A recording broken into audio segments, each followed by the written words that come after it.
to a show.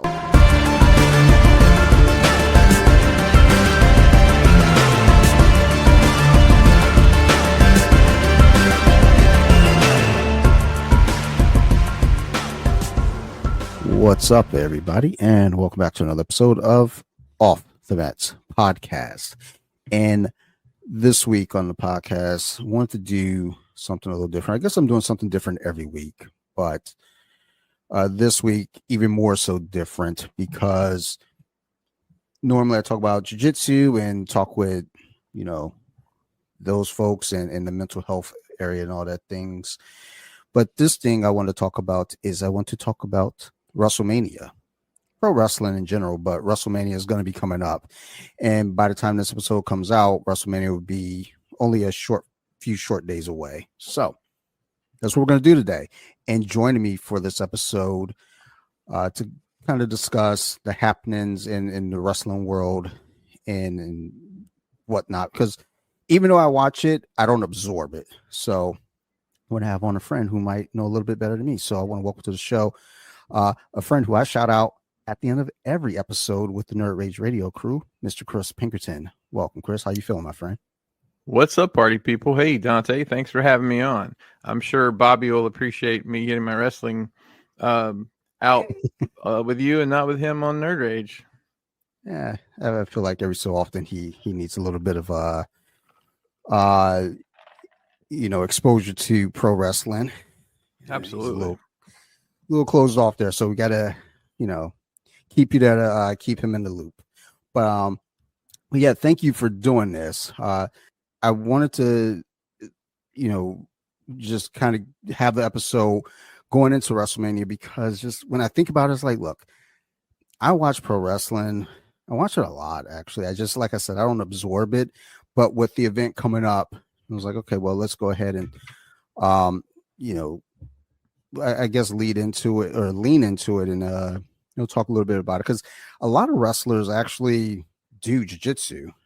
And yeah, there's a lot of them that have gotten involved. I know the former Baron Corbin, who's, I don't remember what he's going by now, but yeah, did he win something the other day? I think he won gold down at Pans down in Florida, I believe. Okay.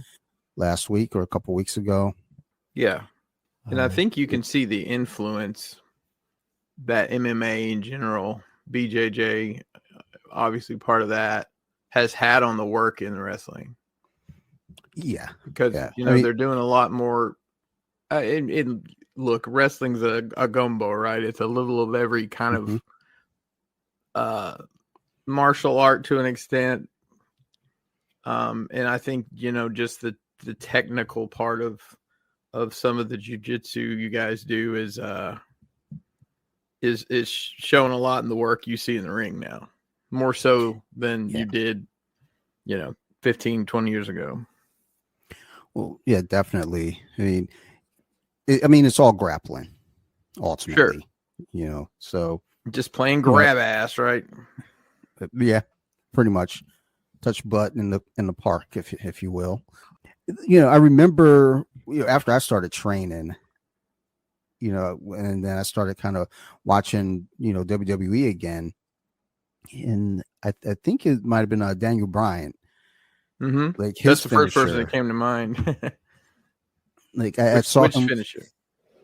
I don't know the name of the finisher. I just know that there was an omoplata in the mix of it when when I saw it, I was like, that looks like he's doing an omoplata, where he basically kind of has like a shoulder lock on them with his legs. Okay. And then kind of a cross face at that point. But I saw that, I was like, I think he's doing an omoplata. I was like, all right. And then I started seeing more and more. I think Undertaker was doing a gogoplata, which I think he was calling it the Gates of Hell, maybe. Yeah. That leg lock, headlock, leg lock thing. His shin under their chin. So yes, that's nasty. There were those influences. that I would see. Actually, somebody tried to do a go-go plot on me recently, and I was like, dude, don't fuck around. Like, I will go home. Like, not that it's an embarrassing move to get caught in or anything. It just doesn't seem pleasant. But No. but seeing those moves, you kind of started picking up like, oh, wait a minute, and then you start hearing about other wrestlers being in it. You got Brock Lesnar using Kimuras. When he went against King Velasquez specifically, I remember him, locking a Kimura in and beating him with that. Then who was Karrion Kross? He trains MVP. He trains. That's right. You start seeing these things, on social media, and it's like, oh my God, there is kind of a intersection here between the two. And then a lot of the finishes end up getting incorporated, or a lot of jiu-jitsu moves get incorporated into finishes. So like these worlds work together very well. Absolutely. So that's kind of, the intro to the listeners who are like, well, what the hell does, WWE have to do with jiu-jitsu? Well, I mean, what does anything that I talk about on here really have to do with jiu-jitsu? Sometimes I don't even talk about anything jiu-jitsu related, but yeah, that's how we do. But I wanted to really like tap in and really just kind of talk about some of the matches coming up for WrestleMania and your thoughts on, I guess kind of the lead up and what matches that have been announced so far. I guess, I mean, we're close enough where it seems like the card might be relatively final. You never know until the very day of. Yeah, so they just added another match last night, and I was just talking about this card before we started, and what I pulled up is actually not everything, because I was looking at it like that's only 8 matches. So they added 2 more matches kind of over the last couple days. So yeah, I think what I'm looking at, I am seeing only 8 as well. Let's see. Yeah, I'll send you this real quick. This is the actual from. I said it was like we should probably just go to their website, but there it is. Yeah, a couple of these either got changed on Monday Night Raw this week. Of course, we still have one more Raw to go, right? Yeah, it should be one more Raw, one more SmackDown. Because when I saw SmackDown, I saw LA Knight. Well, not LA. Well, he's the US champ, so he's going to be going against Jacob Fatu. Yeah, and that was this past week. So on Monday they added Rey Mysterio versus El Grande Americano, who's not Chad Gable. Absolutely is not Chad Gable. No, not at all. I mean, maybe a distant relative, perhaps. But I'm really curious. Well, this angle, like, I don't know. It's kind of horrible, right? Like, it's very old school, wink, wink, nudge, nudge, right? I mean, yes, like the what's the point of Blue this? Blazer. Who are you fooling? Kind of like that, yeah. Or like when Hulk Hogan was he the Patriot? Yeah. And then of course when him and Andre were the Machines years ago. Mm-hmm. It's like you obviously know who it is behind the mask, but you just kind of run with it. Yeah, I don't know what their end game with that is. I mean, just especially putting it on WrestleMania as well, because this is the big grand show. And I think we may be getting real close to the end of the Rey Mysterio full-time career. I mean, he doesn't wrestle every week, but he wrestles as much as most of these guys do. Mm-hmm. But man, he's pushing it.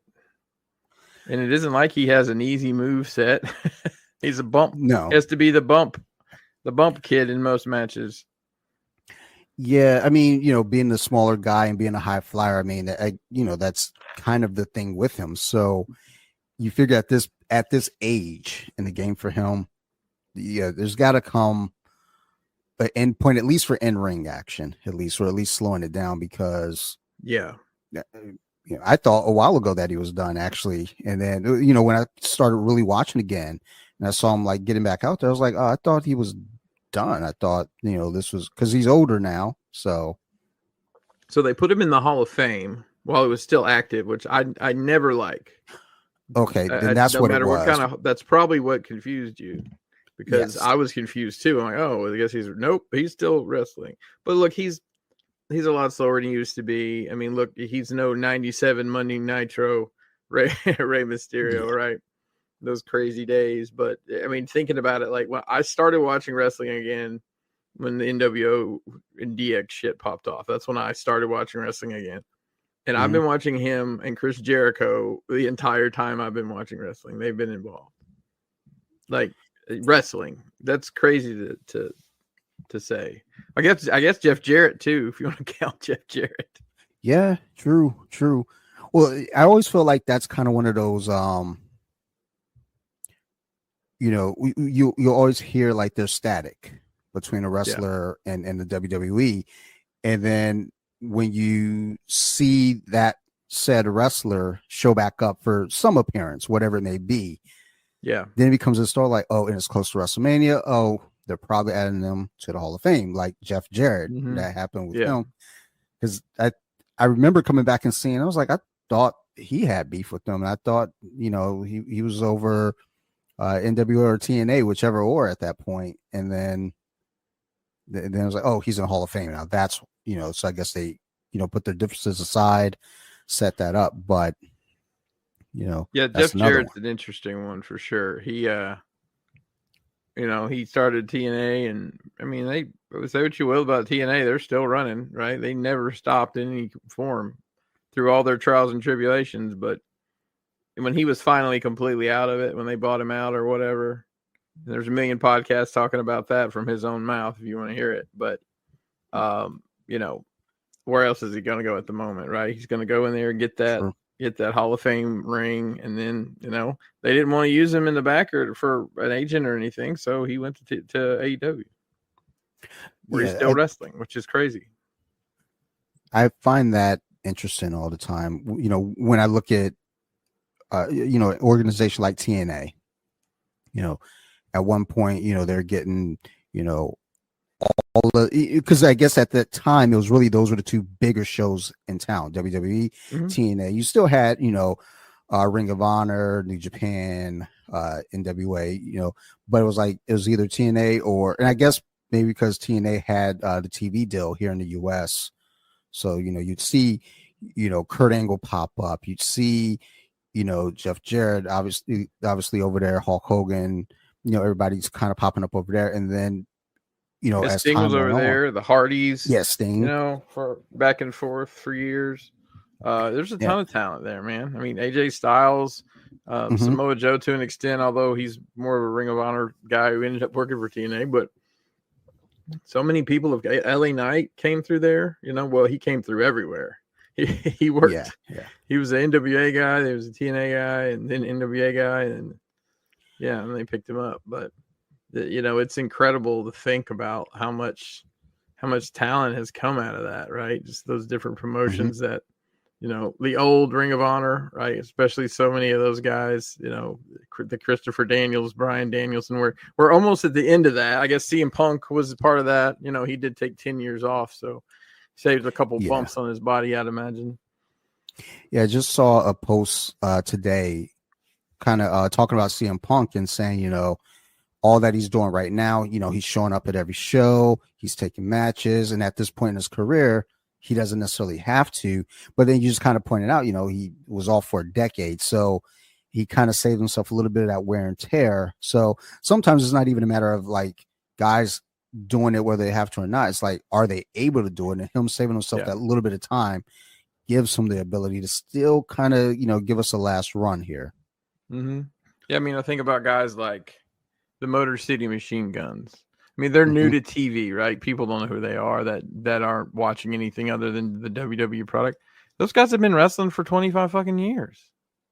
Yeah, I didn't know that. I was on YouTube watching a video, and they're talking about like tag teams who have won at every, in every organization, and they came up, and they had just recently won the WWE tag titles. So when they came up, I was like, okay, tell me more. they're kind of going through the history of them. And I was like, holy shit, I was not aware of this, Yeah. Huh. So like Chris Sabin was one of the early guys in the X division that was doing the batshit crazy stuff that, the cruiserweight stuff that WWE just wasn't interested in at the time. Right. So, they really made careers of guys that, like those two and, low key, Sanjay Dutt, right? Sanjay Dutt was a big part of that. I don't know if you watched a lot of TNA back in the day, but I was bootlegging their pay-per-views on because they did a pay-per-view every week. It was $10 every week. And I didn't always bootleg it, but I actually got to go to some of those shows. Like they were at the Nashville Armory in an hour and a half, and I was pseudo in the wrestling business, and one of the guys who helped promote, let's just say that he had a crush on one of my friends that wrestled, so we got in for free. But that's a whole nother story for another time. We might need a paywall on that story, actually. Well, paywall's coming off the mat soon. We'll see. There you go.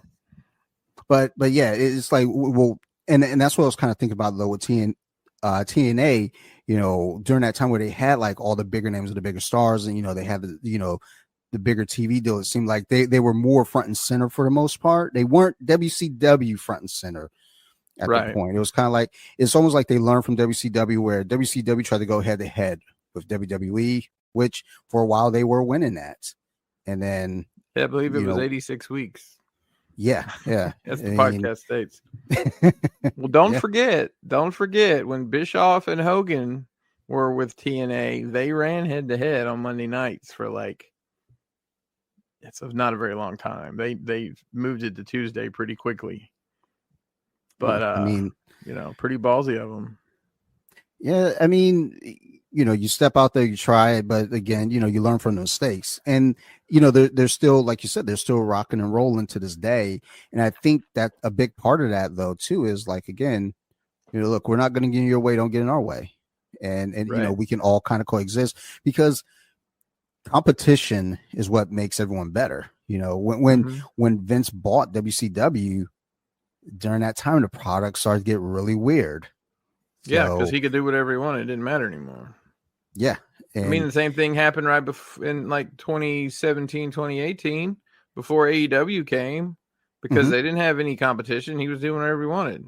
The product was awful. Think about some of that. Think about that Hell in a Cell match with the red light between Seth Rollins and Bray Wyatt. Like the ring was red the whole time. Like, what the fuck? What was that? I don't know. Yeah, I don't know. During that period, it's kind of like, all right, well, like you said, he could do whatever he wants. You didn't have to answer anybody. Didn't have competition.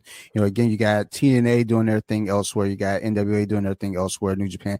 And eyeballs aren't really on those products in the way that they were with WWE, WCW, and now even AEW to this point. So once AEW came about, it was like, oh shit, here comes another competitor like that. Right. With some money, got some talent. Yeah. And money. So, but good for competition. Like I said, if you don't have the competition, ultimately your product's going to suck. And you think, oh, well, there's no competition, everyone has to come to me. Well, no, we'll just stop watching you, because what you're doing is trash. So, that's exactly what happened. With AEW, even like I want to ask some questions there, just because I'm always having a hard time tracking them down, and it's more so just my schedule as I remember when to watch it, or like once I started there on HBO, I was like, okay, maybe I can kind of stay up to current here. But like as you and I were discussing last week, it's like, well, even those shows are like a week behind or something. So yeah, but they put so many, like if I'm watching delayed or otherwise, I have to stay off social media, because no matter what platform it is, they spam out. Like I'd say anything important you need to know, you can watch in little short YouTube clips or TikTok or something. Almost to the detriment. Like, why would, if I'm a casual fan, why would I bother to record this and watch it later if you're just going to show it to me almost in in complete form here. But yeah, so AEW, I understand, like, it's live on Max on Wednesday night. I don't know if that helps you out at all. Oh, no, actually it does, because I pop up on the weekend to watch most stuff, and it's like, okay, cool. I'll catch up on SmackDown and Raw. I usually catch, well, now with the Netflix format, as soon as it goes off live, because I usually come in at the around 3/4 of the way through. I was like, okay, I can watch it right now before anything hits. But the AEW is the one that always that can never keep track of what's which way is which. Well, I know all the ways. So you said you had some questions. I had a pay-per-view this weekend, and actually I discussed this with you. My kids are all home, so wife and I are going to AEW tomorrow night in Baltimore. Yeah, like a couple of my teammates had actually mentioned it to me. They're like, "Yo, we have to go. We have to go." And at the time, Sarah's schedule was like, "Well, I can't go. My wife is working at night." And then, of course, when we're all together last week, Sarah tells me, like, "Well, no, I'm actually off that night." I was like, "Well, I wish I would have known that. I would have, I would have made plans to go." But honestly, sometimes it's for the best with me, because I want to go to things, and I get to things, and anxiety hits me, and I'm like, humans. And no, dude, I understand that completely. I just have to get my mind in the right space before I go in. True. Put all my ducks in a row, and I'm a foot taller than everybody, so wow. I'm a great detractor from that. I'm more so just kind of if I can not think about it too much, I'll power through it and just say go. Because once I always told my friends, is like going to Baltimore. It's like, I don't like to go to Baltimore, but once I'm in Baltimore, I'm fine. I'm excited. Yeah, it's just getting me there, and that's with most things. But yeah, with AEW, it's no like major crazy questions. It's just more so trying to sort out or trying to understand what's going on, I guess. In their main event scene, I saw that they did just have a pay-per-view the other night, I believe. Yep. But I only caught like most of the stuff I do see, I'll see it on, like you said, TikTok. Sometimes I'll see their Instagram. And weirdly enough, I go to Facebook, to remind my family I'm not dead. So I'll post something, and while I'm doing so, I'm in a bunch of wrestling forums, and oh boy, it's probably the most toxic fucking environment I've ever encountered. That and Marvel Legends. So I'm only in wrestling figure groups, and they're bad enough. But listen, I think you know as well as I do, there's a certain population of wrestling fans that probably still thinks it's real for some reason. You know what I mean? And you may know some of those people rather well, actually, now that I think about it. But they, it's still real to me, damn it, right? So, that's what counts. And there are times I try to defend it. I was just talking with a teammate on his podcast. We got to talking about wrestling, and kind of in his defense, I'm explaining, was it maybe Money in the Bank last year, one of these past Money in the Banks, in the women's match. I don't remember who it was, but she got powerbombed onto the ladder, and I remember looking at that and thinking, "Oh, she's never going to walk again." Right. And we got to kind of talk about that. I was like, well, yeah, those bumps are real. I mean, yes, it's predetermined, but they're flying, they're falling, No, they are. I mean, I've gotten to where I use this analogy. Like, hey, do you like the Marvel movies or Batman movies? That's not real, right? Those are just people playing a role and people jumping off buildings, right? So this is just the live action Marvel movie, right? Yeah. I mean, I think once I started viewing them as stunt people, it changed my entire viewpoint, and I actually appreciated it a lot more. I just felt like understanding, these are stuntmen and women, and there's a lot more appreciation there, and that shaped how I see it. I don't know about others, those who still think it's real. It's like, look, I get it. You want to hold on. And then those who are like in that mode of like, oh, it's fake. It's well, Yeah, like I you said, it's know. like, Yeah, absolutely. I absolutely know that it is a predetermined activity, much like that Marvel movie or going to the ballet, right? A new ballet. mhm, The ballet is a Grey's new Anatomy. new ballet every week. I mean, people would flock to that. Let's see him try to write a ballet every week. Yeah, I think that's the bigger thing. It's like, yeah, it is predetermined, it's scripted, but that's a script that's done live every An week. exhibition. So, but yeah, so I guess my question is, can you give me kind of a ideal of what's going on in the main event scene over there in AEW? So that way, now that I'm Yeah. caught up, I can jump in on Wednesday night.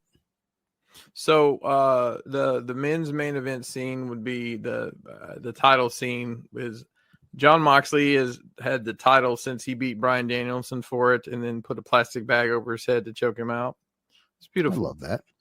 No one has actually seen the title. He keeps it in a briefcase. He's got they were the Blackpool Combat Club, but after he tried to murder Danielson, they became the Death Rider. So it's Moxley, Claudio Castagnoli, Pac, Wheeler Yuta, and Marina Shafir. And they've just been running roughshod over everybody. Some real dirty heel shit they're doing, running in matches and distracting referees and stuff. And he had a really good match against Swerve Strickland this past Sunday. Mhm. But at the end, it was, kind of a screw job NWO style finish, right? Which isn't really how AEW has positioned themselves. But Moxley's running this whole, like, I have to fix AEW and I have to fix pro wrestling, and this is how we're going to do it. And I don't know that it's working. It's been a while now, right? And he's had this title, and he's had some good matches. Him and, you probably saw him with those spikes in his back not too terribly long ago. That was a good match, whether you're into that stuff or not. But, I need him to do something different. It just seems to be, they keep stacking people up that, in my mind, are deserving to hold the belt or hold it again, like Swerve. I would have loved to see Swerve get that belt off of him. But they're telling a story, and I hope it's worth it. I mean, because it's some long-term storytelling. Over on the women's side, you've had, there was a beautiful story told between Toni Storm and Mariah May. I don't know if you've seen any of that, but I think we might have discussed this. They had their final blow off. Their third match was a bloody, bloody mess. Yes. And the things that Toni Storm is doing with this character, she just continues to just impress me. She's so charismatic in this, role of timeless Toni Storm. And, she left for a while and came back as her old Toni Storm character, like the rock and roll chick. And it was all a swerve on her part. Everybody just thought she had a traumatic brain injury and was pretending to forget she had been there already. And that there's a scene where she says, "You think I've forgotten?" Beautifully shot. So those are for the top titles. We've had some good stuff with Ricochet is turned heel now. He's kind of this chicken shit coward braggadocious person. I don't know. It's really good. I mean, it's some of the most entertaining stuff because he's never believable as like a baby face. Like his mic skills never presented. I think he's doing better mic work now than he ever has. Because he never really got to say anything other than, Dante, I'm going to come out there and whoop your tail right after these messages. It seems like the only thing that he was doing. But Kenny Omega has the, hold on, I have to look through my belt catalog because I have so many. He is the international champion. Yes. So he had a real banger with Speedball Mike Bailey. Are you familiar with him? I am not. No. He's a Taekwondo guy, actually. But he was in TNA and he's wrestled a lot in the Indies, wrestled in Japan, but he's in AEW now. So him and Ricochet and Kenny Omega had a burner of a triple threat match, three-way match. And at the end of it, Kenny Omega retains. And Okada comes out. Now, Okada is the Continental Champion.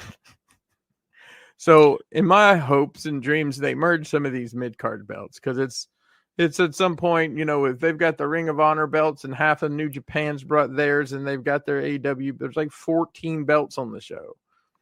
They kind of lose their mystique after a while. I mean, like carrying them around in a briefcase doesn't.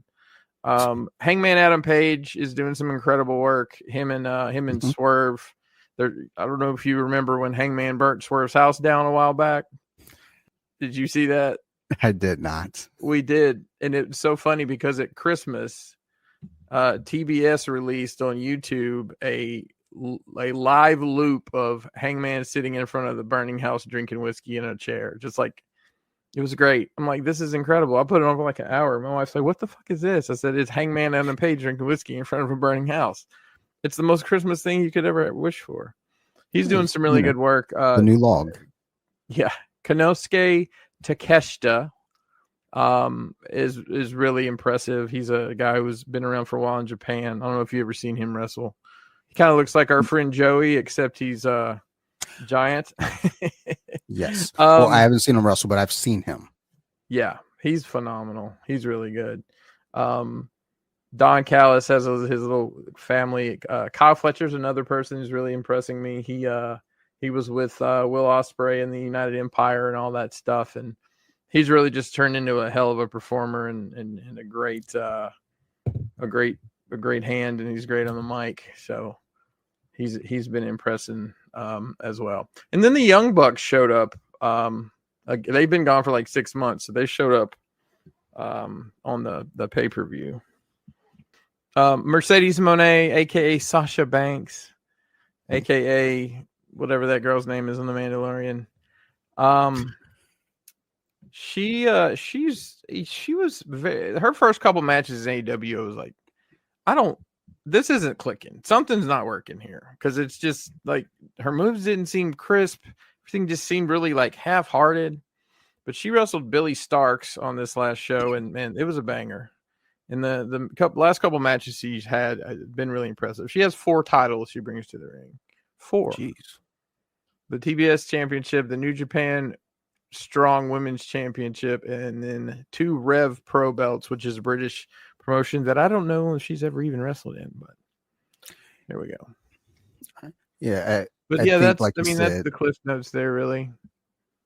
Like at some point, and maybe it's just kind of the ideal, like, the more titles, the more prestige, the more flash, I guess it means something. But it feels like the more you have, the less meaningful it becomes, because to an extent, you're right.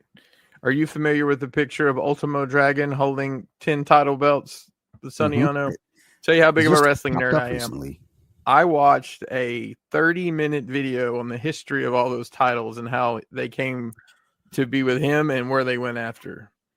And he actually had one more title than he showed in that picture. Actually, I think I just saw that on YouTube last week. It's an entertaining one. I put it on while I was folding laundry, if I'm being honest, but it was entertaining for sure. Yeah, I see a lot of stuff, again, through social media. And then, when I'm on YouTube, usually I don't even know, like my algorithm on anything is baffling, especially on YouTube, because it's pro wrestling, it's comic book price guides, weird facts, 3-minute horror shorts, and I think that's it. I know there's another weird thing in there that I'm just like, oh, it's like, the history of the Marvel universe, every Marvel team explained in 7 minutes, some shit like that. Yeah. And I never know what I'm going to get when I turn on YouTube. So, but most of the time, whatever it is, I just run with it.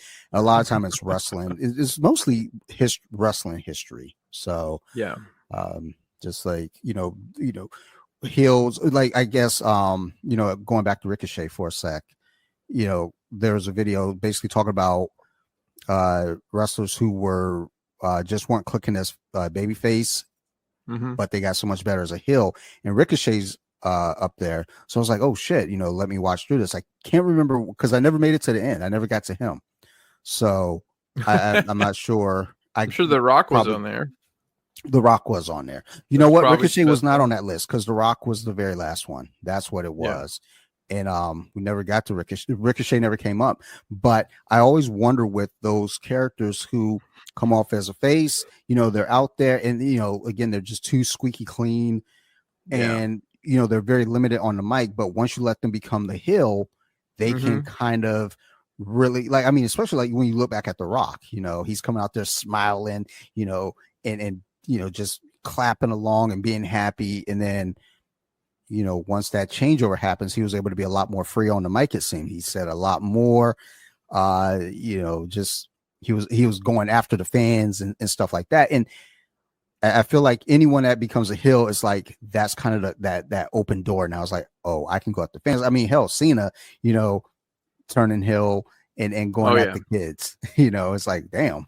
All right. Yeah. But when you're a face, that, it's like, even when you try to come off tough as a face, sometimes it just doesn't click, unless you're Stone Cold, where he had, it wasn't that he was a face, it was more that he was just undeniable. People just loved it. It was like, you know what? I want to punch my boss too.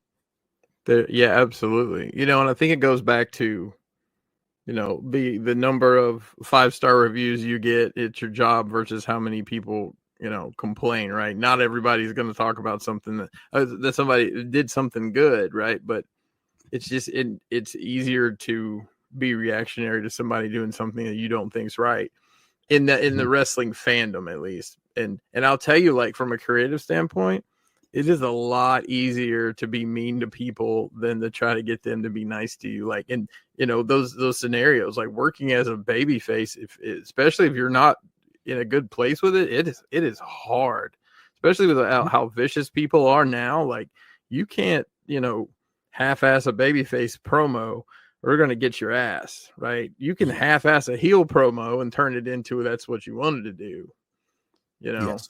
So it's always intriguing when people turn and see how it lands. It doesn't always work. Sometimes they go back. What's her name, Kris Statlander, for example, in AEW, she was a babyface and then she turned heel, and literally like a month and a half into it, I changed my mind. I'm sorry about all that stuff, but I'm a good guy again. That's essentially what they did to this girl.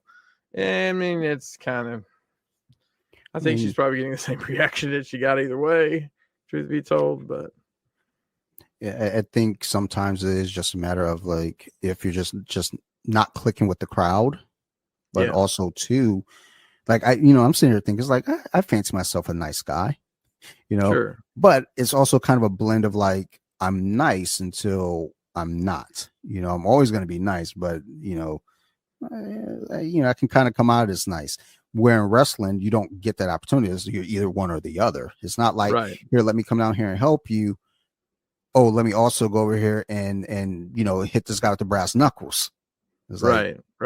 It's a very fine line, and very few people that can actually pull off the kind of, like MJF had a face run for a couple months, but he was doing the exact same shit. He was still cheating, hitting people, but people were cheering for it. It's just kind of a Stone Cold thing, I guess, that people, crave sometimes, for the good guys not to be quite so squeaky clean. Yeah, there are those phases, and I mean, you'll have the individual that could really pull it off, and Stone Cold, MJF being some of those examples. And then you have those that are just heel to the core, like no matter what. It's like, I'm going to be a heel. You can cheer me if you want. I'm going to insult you for, like Chris Jericho. Like, you go ahead and cheer me, but I'm going to still call you stupid. And at the minimum. Yeah. You had mentioned the LA Knight Jacob Fatu match earlier. Yes. What's your thoughts on Jacob Fatu as a performer? He's pretty. I mean, he's new to WWE eyes. I would guess that you hadn't really ever seen his work prior to this. You never saw him in MLW or GCW.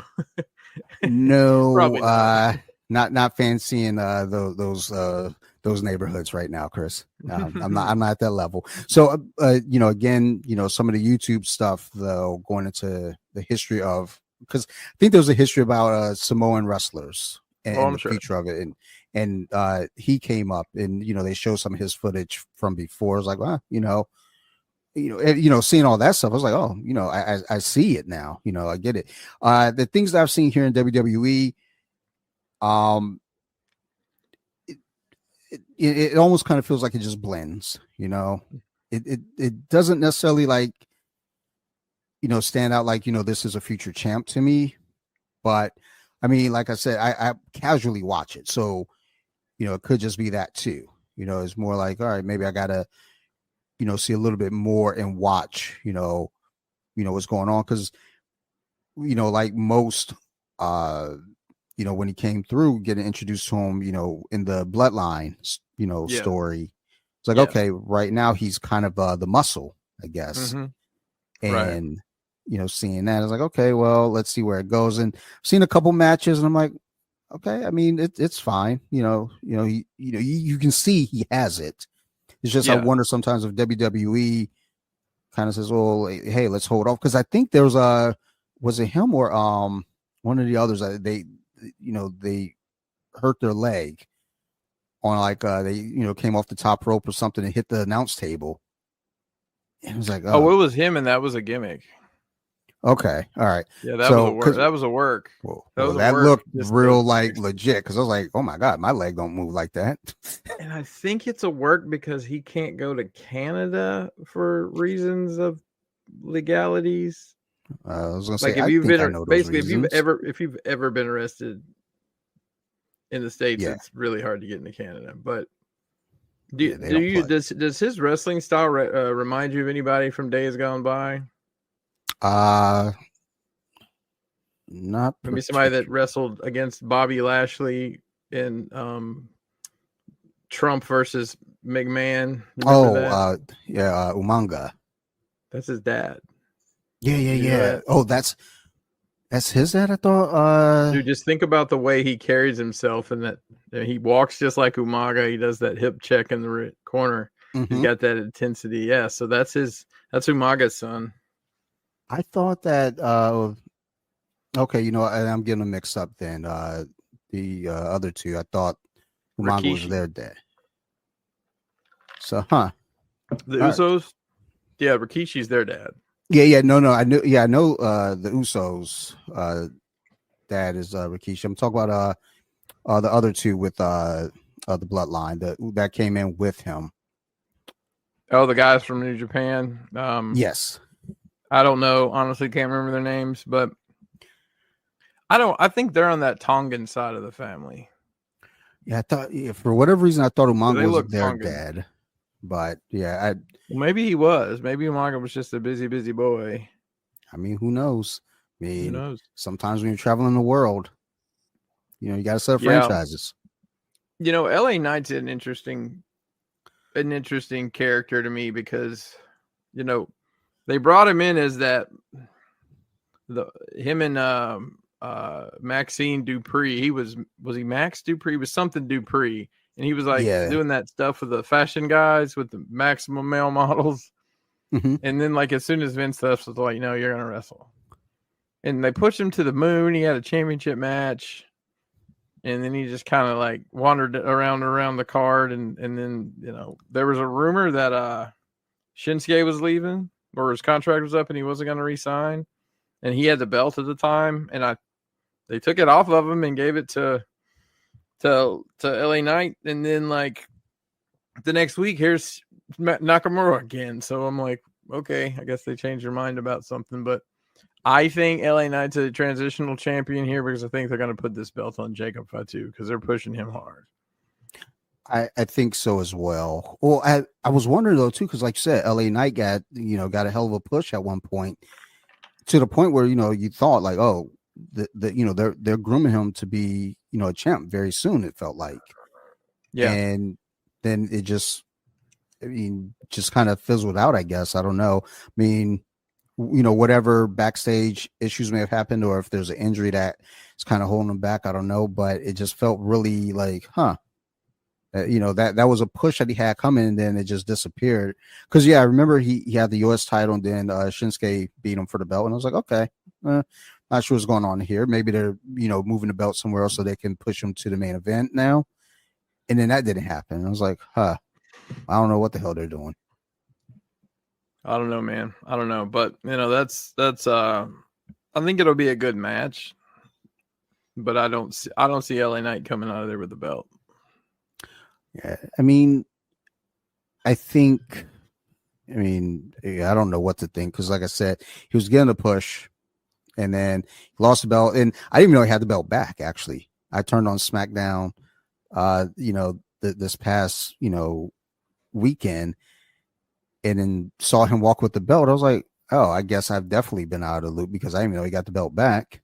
So, and then they're doing the number one contenders match for it, for at Mania. So I was like, okay, well, we see where he's at now. And I could see him, just taking the fall, and Jake coming out with the belt. And, I was wondering what they're doing with the bloodline stuff over there right now, because, once the whole thing with Roman went down, it was like, okay, is this group, are they going to start to kind of splinter and do their own thing? Go tag titles for the brothers, Jacob go for, one of the mid-card belts. And then, what happens with Solo, I don't know, but it looks like they're still, working, as a group at least. Yeah, I'm not real sure what they're doing with that long term. Roman came back and nobody's with him, which I kind of thought they would be. The Usos are off. We'll get to them, and then one of them at least in a minute. But I don't know. It's a little confusing the way they did it. I thought Roman, they did that Survivor Series match with Sammy and the Usos and and CM Punk, which is long-term storytelling up into, what's going to happen here. So they're tying it all together. Yeah, I mean, usually that's how it goes. Though. It's like everything kind of comes to a head here at WrestleMania, and then the next night we start from scratch and build for a whole nother year. So, but I'm old and I ain't got patience for storytelling like that. Look, I need instant gratification, because that's awesome. I'd be tired. So, looking at the card for WrestleMania, we got the triple threat match between Roman Reigns, CM Punk, and Seth Rollins. So, what are your thoughts on that match up there? Is like pairing that up, or I guess maybe it's not pairing up because there's three of them, tripling it up. Oh yeah, the menage, right? So, three ways are always interesting, because oftentimes you just have a man down, right? Somebody's peeking over the edge of the ring as they try not to make it obvious that they're watching for their spot or whatever. But I have complete faith that these three people will definitely pull this match off. It seems to me that Seth is the odd man out. Just looking at it, they're doing some real interesting stuff with Paul Heyman. Have you seen any of this? So CM Punk had a favor, and he cashed in the favor, and the favor is that Paul Heyman is in his corner during this, which I'm intrigued to see where that goes. But they all have their beef here, and I don't really. Winning this doesn't accomplish anything for anybody, in my opinion. This is going to be a fun as fuck main event match on probably Saturday night, I'm guessing. And, I think the winners are the people who get to see it. I think, these three guys have such iconic move sets, and they've all worked together so much over the years. CM Punk kind of helped put the Shield together back in the day. So, of course, we're short one player here. He's off doing his own thing, but I'm excited for the match. I'll say that they've sold me on it, where I'm excited to watch it. Yeah, I think those three individuals, I think you put them in any match, it's going to be a great match. You put those three together, and it's like, all right, this has a lot of potential. It's going to be a lot of fun. I mean, They're all great in the ring. They all have a lot of chemistry together too. So absolutely, yeah, lots of stories there. Be good. But yeah, like you said, like afterward though, the winner of this is like, well, what is that? What does it do for anyone? I mean, you can still kind of carry that CM Punk, Roman Reigns, Paul Heyman story a little bit further down the line, probably to the next, pay-per-view, perhaps one-on-one. Oh, they'll drag this out till, I mean, after WrestleMania is what's the next SummerSlam? Is that the next? Yeah, I was gonna say SummerSlam, probably. SummerSlam, yeah.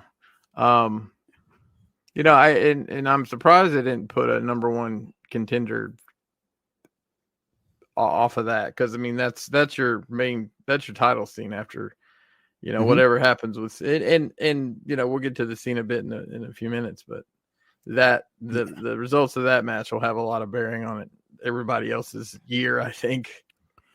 Yeah, absolutely, because I mean, yeah, those are your three big players, so I mean, something's got to, wherever they land, there's bound to be more coming up and going on. Let's see here. Let me scroll. Here we got Tiff Stratton and Charlotte, which I guess there's some off script stuff Friday night. I was listening to some talking head about that today. And I was watching it when it happened, but Charlotte had just gone on, I don't remember, some daytime talk show talking about her life, and her and Andrade got divorced, which is her third divorce. Yeah. And they hadn't been married long. I think they got married during the pandemic. But then Charlotte goes off script, making fun of her voice and stuff, and apparently the divorce stuff was in the script, but not the you're 0-3 outside the ring or something like that. And it just went off the rails. So I'm going to be honest with you, man. She's talented, but I don't give a shit about Charlotte Flair. I'll be honest with you. I don't give a lot of shits about women's wrestling. I will say it's so much better than it used to be. And there are a lot of talented women, but I don't want to watch bad women's wrestling. It's just not something I'm interested in. I don't think this is going to be a good match.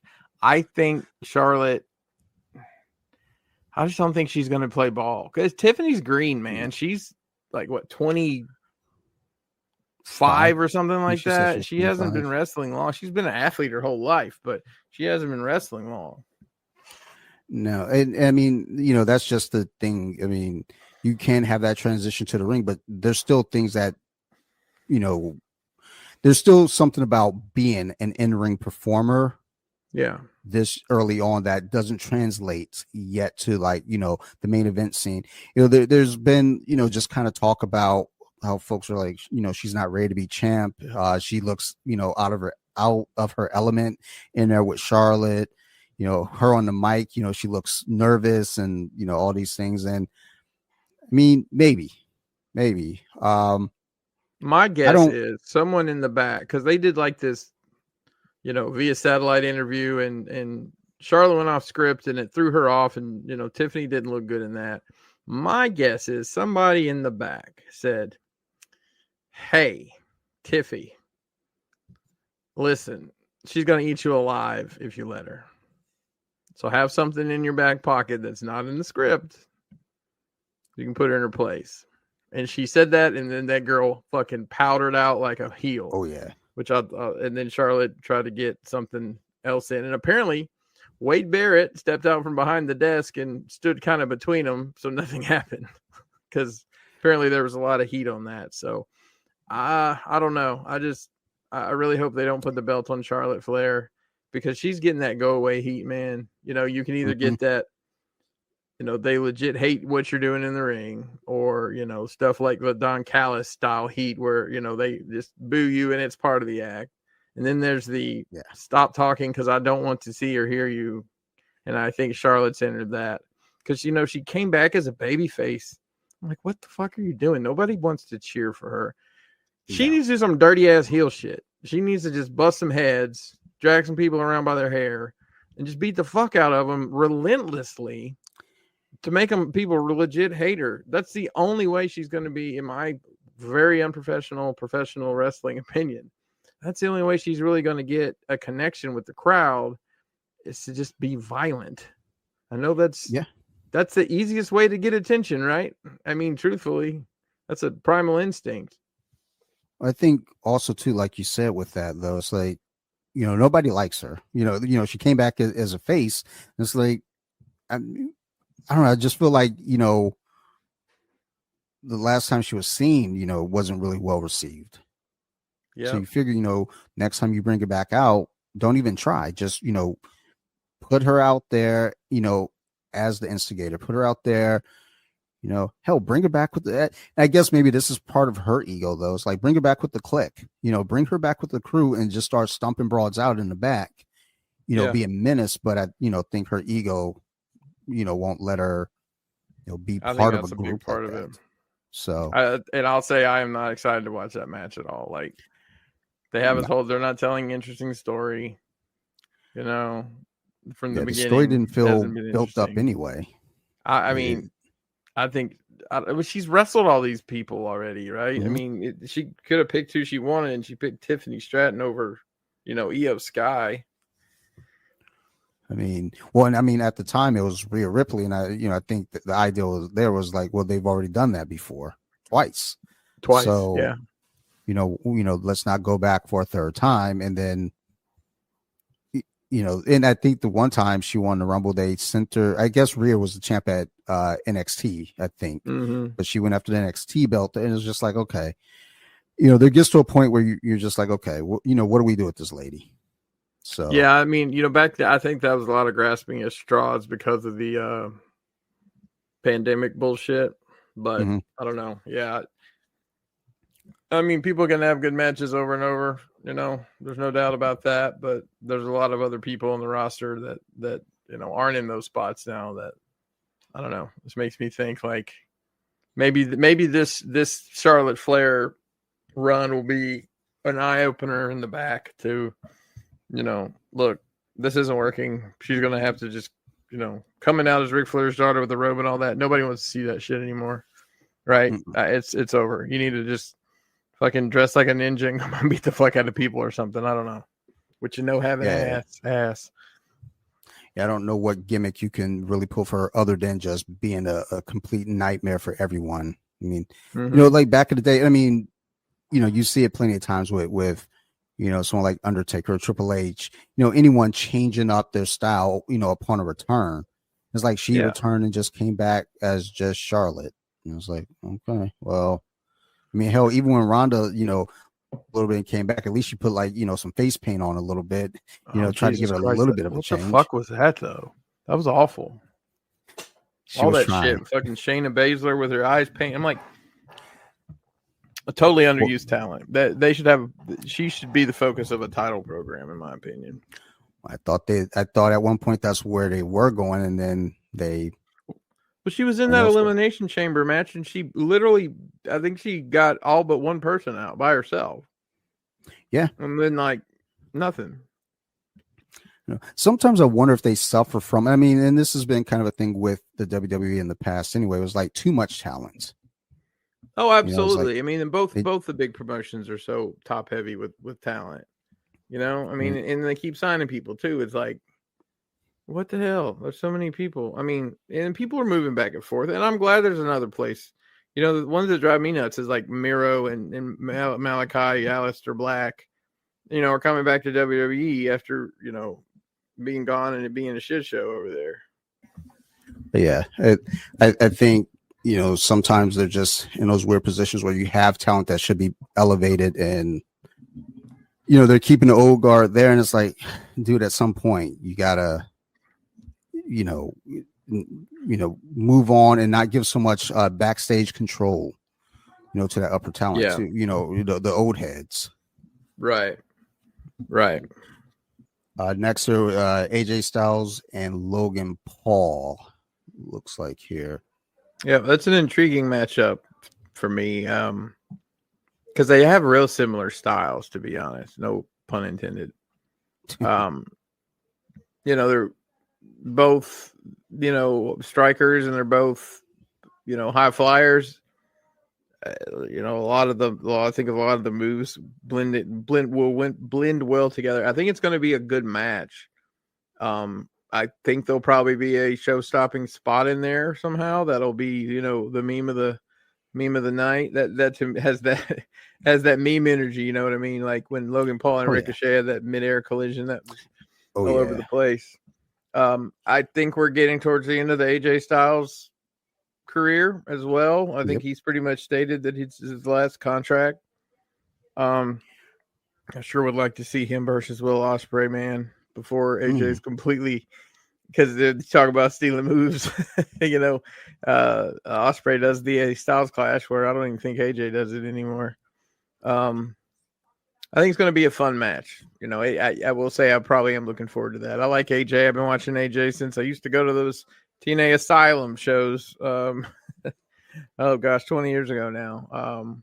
He's changed so much from just short hair and bike shorts to the monster he's made himself into now. So it'll be a fun one for sure. Yeah, I used to on I can't remember which WWE game it was. When I would create a character, I would create AJ Styles before he was there, because I was aware of him and I'd see clips of him. I was like, oh, why isn't he in the WWE? Bring that dude in. And then he when took the long way around, when they brought him out at Royal Rumble, I was like, oh, dude, I popped so big for that. I was so excited because that was right around the time when I kind of started keeping up with wrestling again, the New Japan, the Bullet Club, and all that. And he was part of that. And then next thing I know, they don't want none. And there he comes. Yeah, I think that was right when I was on that cusp of getting back into it. So it was like, and I'm pretty certain. Yeah, I didn't see it live. I saw a clip of it, and it still wasn't announced who was coming out in that clip. And I was like, oh shit.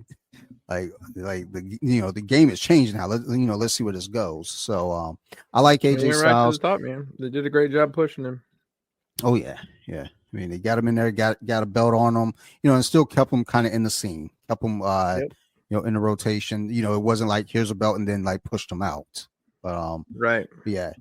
I like him. I don't like when it comes to Logan Paul, it's like, because he gets all the heat from the crowd, because of who he is for sure, he plays to it.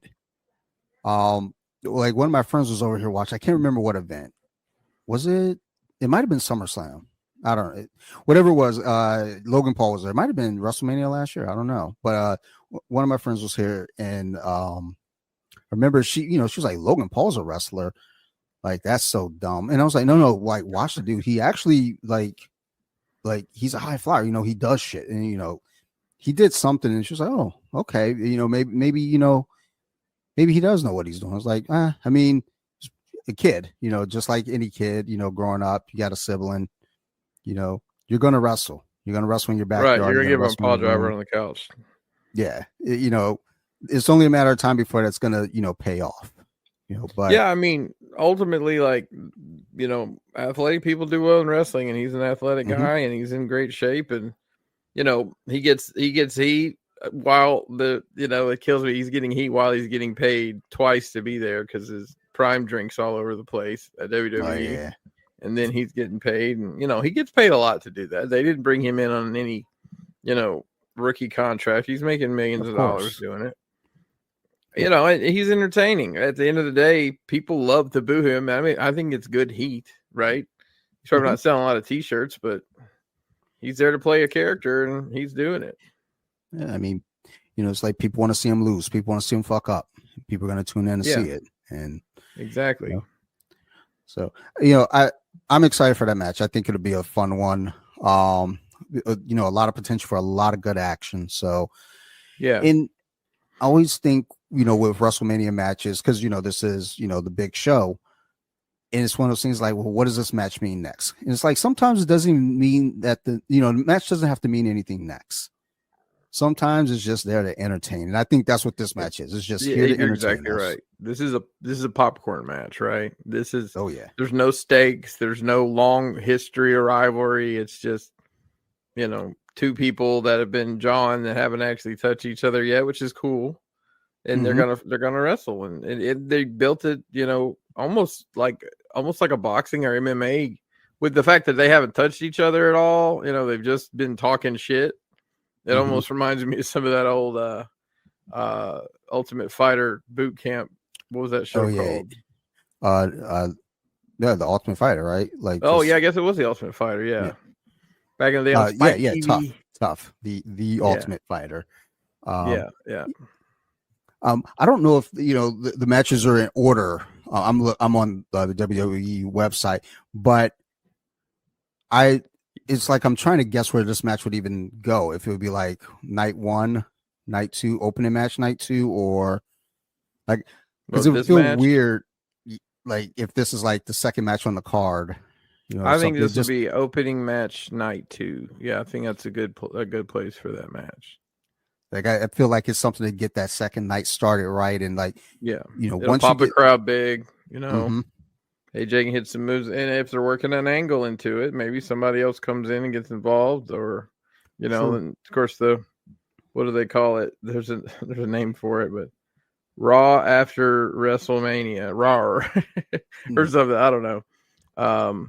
The next night, obviously they can do stuff too, but I'm excited to see that one for sure.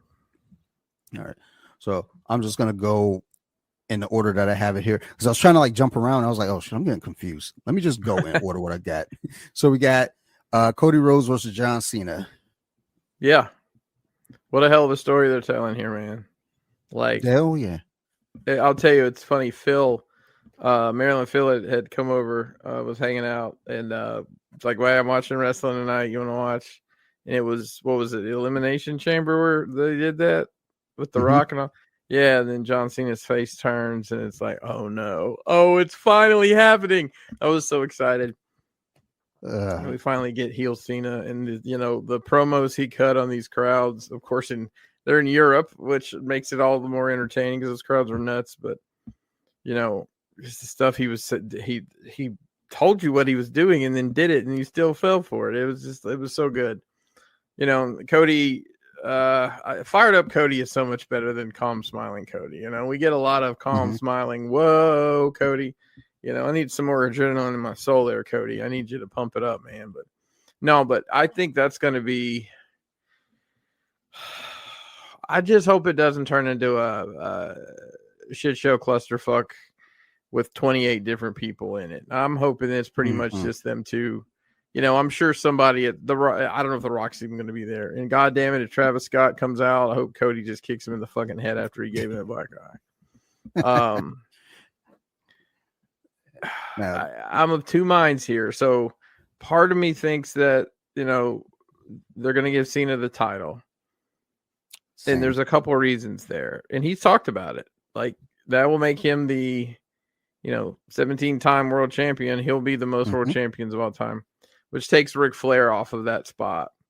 And if you look at it from a marketability standpoint, if, you need to have somebody on Good Morning America, are they sending Ric Flair to do that kind of stuff now? No, because he's unreliable and bless his heart, he's a mess. John Cena, hey John, you mind going doing GMA tomorrow? Yeah. What time's my flight leave? He's going to be there in a 3-piece suit, right? Or jorts, whichever the occasion calls for. He seems to have 2 wardrobes, jorts and 3-piece suits, and the Peacemaker. Get up. I'd prefer you just show up in that helmet and all. That's right. So, maybe a thought is he does win the title and doesn't retire like he said he would. And then there's a redemption arc because he said he was wrestling to the end of the year. There'd be maybe a redemption arc where he comes back to the light and gets the fans back behind him. I don't know. That's just one idea I had. So I'm intrigued to see this. When they booked this match and we kind of knew it was coming, I was like, I wasn't very excited about it, but boy, they figured out a way to make it exciting. Oh yeah. Yeah. Once they, when you see it coming, it's like he wins Elimination Chamber. It's like, yeah, there was kind of like this, I guess, the last hurrah, the final rundown. But when he turned the heel, it was like, oh, this just got a whole lot more intriguing. Yeah. Yeah, I'm of the same mind. I think they let him get 17. I think a heel Cena as champ can be a little bit of fun there. Oh, what if he brings back the spinner belt? I guarantee you, if he wins, he brings back the spinner belt. Just because of the amount of heat he got when he was talking about the spinner belt with the crowd. Even more reason to do it. Even more reason for all of it. Let him get number 17. Let him be heel Cena as champ. Let him bring back the spinner belt. And you don't. He doesn't got to take the belt and carry it all the way back to next year's Mania. No, he's got the belt. Drop it as Survivor Series. Yeah. Oh shit. Marvel Legends falling down off the fucking shelf. That was that's probably sorry. I'm sorry. They were mutants. They were X-Men. I didn't know what I was doing back then. Dude, I was in the middle of a mental breakdown. I didn't know what I was doing either. I bought a house in the middle of all that too. So fun. Definitely making poor choices. That's okay. Well, we don't do that. Yeah. Yeah, I am excited. I think that's our main event for Sunday night. I think that's our night 2 main event. Yeah, that's what it looks like it's leaning on. Everything that I've pulled up has got that there, and I'm like, okay, that's fine. I'll run with it. I'm just interested to see what happens because obviously, then it's like at some point, like you said, the redemption arc comes in. At what point do we get that? Because he'll have that run, he'll retire as the John Cena everybody knew and loved, and then it's all done. So yeah, I'm fine with that storytelling. Next here, I got Women's World Champion IYO SKY and Bianca Belair and Rhea Ripley. I forgot that Rhea Ripley was in that one. So that was just done on Monday night. So I think was it Friday they had a match and Bianca, no, maybe it was a Monday before. I get so confused. Bianca was the referee between those two because Rhea wanted her. I don't know. And it ended up becoming a cluster. And then, this was obviously the story they were going to tell the whole time. It was just very clunky the way they got to it. And just like Seth Rollins, IYO, even as the champ, kind of seems like the third wheel in this match. Yes. They're expressing that. Like, they had a contract signing bullshit this past week. And the two big girls were arguing back and forth and kept pushing her out of the way. And finally, she just jumped off the top rope and drop kicked him, to get their attention, took her belt and left. But, obviously, I think IYO, being English as a second language is not anywhere near as good on the mic as others. But she's very talented. But I've never found her to be, I don't want to say a credible champion, but like I never saw Liv Morgan as a credible champion either, but she kind of proved me wrong with her, wickedness, I suppose. Sure. But I think that's going to be a banger of a match. I mean, Bianca is so fucking athletic. Holy shit. She was had a track background. She ran track at Tennessee and then was doing I think CrossFit competitions when they saw her there. She'd like wear a little skirt and do cartwheels between their sets or whatever. And I think Mark Henry actually scouted her. And then gosh, Rhea's such a beast, man. I mean, she's so talented. She's, strong as fuck and, does some incredible moves. Like you don't really expect women to see doing like her riptide finish and things like that, when other people are doing booty bumps for their finishes. Yeah. I feel like, this is another, I mean, this is the second triple threat match that you have at this year's Mania. I feel like both triple threat matches have, three really, really, really good in-ring talents in there that's going to give you a show. So I like watching IYO SKY. Like, as far as a champ, I don't really need her as a champ.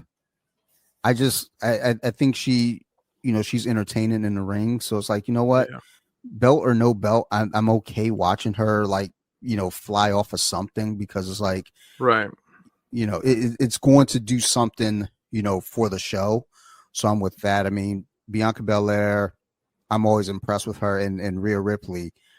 I just want her to, I don't know, punch me, bench press me, do something like maybe it's a talk I need to have with my therapist. I don't know, but You know, I don't know, Maybe. but I like that match. So you want to get whipped with the hair?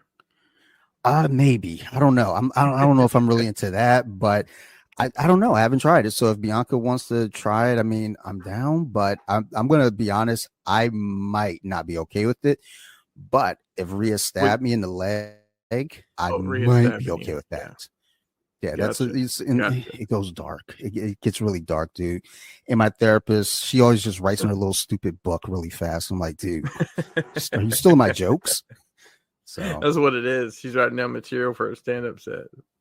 Oh, that's great. That's great. The next here I have Gunther and Jey Uso for the title.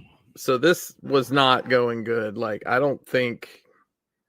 think they pivoted on this, to be honest, because it just wasn't getting over. Like, Jay's, the whole yeet thing in the crowd. And I mean, yeah, it's great, but like, it just wasn't clicking for some reason. So they did this angle where Gunther wrestled Jimmy.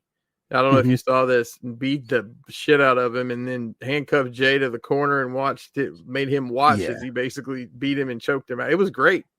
It was great. And then Jay did a great promo, a very serious promo. Like, he had to tell people basically to stop yeeting between his words.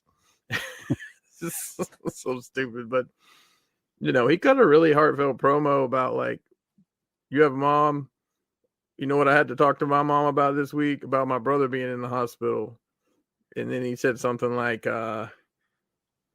make sure you kiss your wife and your kid and tell them you love them, because your life's never going to be the same after this match, or something like, just, very like out of character for him, like a lower energy promo. And it was good. So I'm on board for that match. My guess that'll be, that might open night one. They might open with that. I don't know. Because, it's not going to be a main event, which is always kind of odd for the, for the heavyweight belt to not have a main event. So I think it might get lost in the middle of the card. So maybe if not night one, night two. No, it'll be night one. So I think they open with that, man. I think they open with that first night. I could see that opening night one. That feels... that way, you get a good match up front. Something, the crowd's gonna, the yeet thing alone will pop the crowd so big, get them hot. I think it's just gonna be a very rough match. I think Jimmy may get in. I don't know if they're gonna put the belt on Jay or not. Gunther, they sold as this unstoppable monster his entire run. Yeah. They put the belt on him, and he's kind of doing these chicken shit heel things. I'm like, what the fuck? I don't know. The dynamic changed because they took Ludwig Kaiser and that other guy away from him. So, I'm not sure. Like, with this match, I don't know. Like, when we went to SmackDown back in August, like that yeet energy is some shit I've never felt before at like any event. I was like, holy shit! Like it. I was getting a little nervous. I was like, like, what's going on here? Like, the girl next to me was like, she was wild. I was like, holy shit! Like, my cousin's kid, like, is standing up on her seat. It's like, okay, all right, there's something here. And when you see that, it's like, okay, there's a response. Reward him because he's got the crowd. He's got the crowd in his pocket now. Everybody gets into it. And I know social media dynamic is way different. It's like when you see any social media wording on it, it's like all this hate towards it. It's like, this is the worst thing ever. And I'm like, dude, I mean, well, what were you wanting for? Anybody that doesn't get wrestling, I think, needs to go to a show. Needs to feel that energy. Because, like, I mean, I'll be honest. I've been in WWE showing probably 10 years.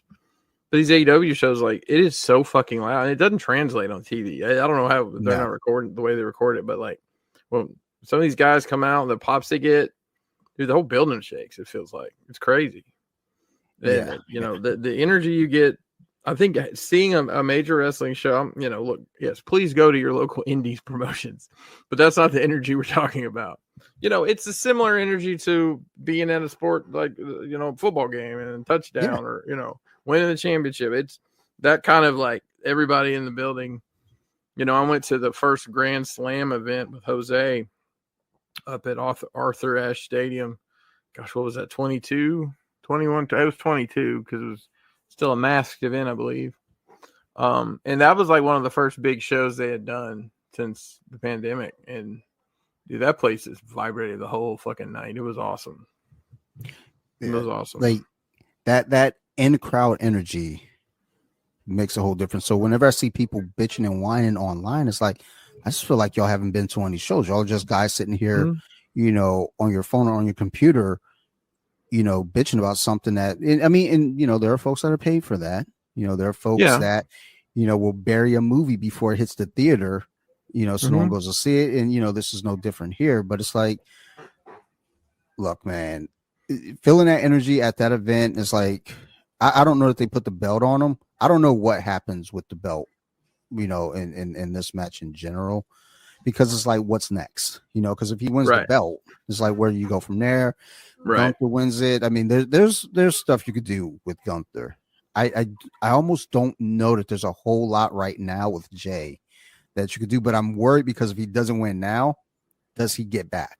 Just looking down the card of the people here, like and I'm thinking like, I'm sure a lot of he's crossed paths with a lot of these people, but dude, he's been wrestling the same 5 or 6 people pretty regularly since he started being a singles guy. I don't know that I've seen him wrestle CM Punk. I don't know that I've seen him wrestle Seth Rollins like in a serious match. Him and AJ could be a good. I'm just looking at the options, right? AJ, Logan Paul. I mean, we haven't talked about it. You have this 4-way here. Him and Penta would be a great match. I'm sure him and Finn Balor have wrestled plenty. Braun Breaker, so hell, I'd like to see him wrestle Jade Cargill, but that's a whole nother story. I probably should talk to my therapist about that one. When I look at, when you run down that list, it's like, yes, there are options there, but then it's like, what does that look like? It's like, how do they push that? How do they develop it? Because I think, no matter what happens, Seth Rollins, Roman, CM Punk, someone comes out of that, win or lose, into the title picture, moving down the line. And, chances are Roman and CM Punk are going to be going for a while. So Seth Rollins will probably, get back right into that title picture. And, sure, he could go with Jey Uso, then there's Gunther. I mean, I just don't know what they're going to do. I mean, honestly, I don't know what they're going to do with any of it. But I mean, Money in the Bank's right behind it. So, then there's any plans you have, you can throw them out the window. Or, I think the Money in the Bank is to an extent the reverse button for them. No, this ain't working. Let's do this. Because it seems like, normally one of the two gets cashed in that night. Seems like the women never hold on to it very long. I mean, Tiffany did, but like AJ, it's probably the longest. AJ, what was her name? Alexa Bliss. She cashed in the same night. Bailey cashed in the same night, or very, very soon after, I believe. I'm really disappointed she's not on this card, to be honest. She's on a hot streak right now. She had a really good match against what's that girl's name? Valkyrie something. Oh yeah, one of the NXT recent call-ups, but she's like the Intercontinental Champion, I think. Yeah. Yes. Yeah, I think with this match, I don't know. I'm not excited, but at the same time, I'm just kind of like, I think as I look for what's after this, the question is, but you have a good point. Money in the Bank is a good kind of like fail safe. If they, let's say they put it on Jey and it doesn't seem like it's clicking, that's okay. Yeah. We've got Money in the Bank. He'll, whoever wins that can cash that in that night or at the next event or whenever. When's the last time there was a cash in on like Raw or something, like, or SmackDown? Like, man, I don't know. That's a good question. I can't think of one off the top of my head. Like, I think we need to utilize that again. I mean, that would just be, because I mean that's where you get your surprises. Right. Instead of, you see an event, it's like, oh God, it's getting cashed in. But if you do it on a SmackDown, oh shit, did not see that come. Like, surprise me again. I like, bring back the surprise. Right. All right. Next one is with the 4-way title match for Intercontinental.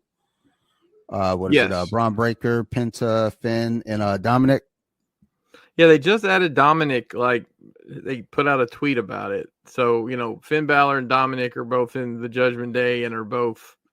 There's a lot of tension there lately, right, between them two. So I assume this will be Penta and Breaker, against Finn and Dom till something happens between those two, and one of them hits the other on accident or whatever. I think they're going to put the belt on Penta. I think they're going to put it on Penta, and I think Braun may move up to the main event scene. I like that because he's got the skill set. He can talk on the mic. He's got a presence. He's scary, He's got that lineage, man. He's Rick Steiner's kid, he's a right? Steiner. His uncle did the Steiner math.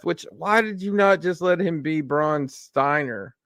Or something Breaker, so fucking stupid, but whatever. It isn't like nobody knows. He looks just like him. So, Dominic Mysterio, man, is like, dude, the heat he gets is bananas, and I think he's a good wrestler. Like, I remember when he first came in with his dad in the pandemic.